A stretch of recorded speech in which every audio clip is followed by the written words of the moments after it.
Hi guys, this is Tyler. Welcome to Reviews of Cool Stuff. Today we're looking at this car phone holder, and it's just kind of a generic 360 flip, spin, whatever. It's nice. So as you look at it, it's just got this latch on here, so it has to latch onto a lip, and then you just use this to get your phone in.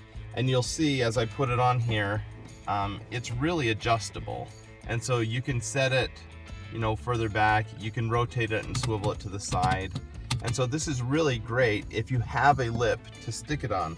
So as I put my phone on there, we can just pinch it, stick it in, and it grips it pretty good even with the case on, which is nice.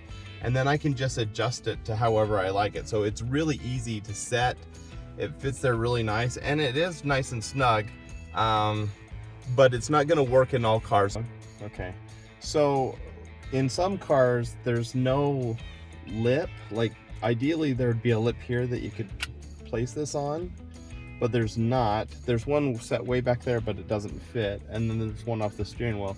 So you could potentially put it right here on this lip and then just angle it to fit you, but it's kind of in the line of sight of the driver. Now with a phone, it's going to be small, and so it's not a major obstruction, but you know, there are better ways to do it. So in some cars this will work, and in some cars it won't.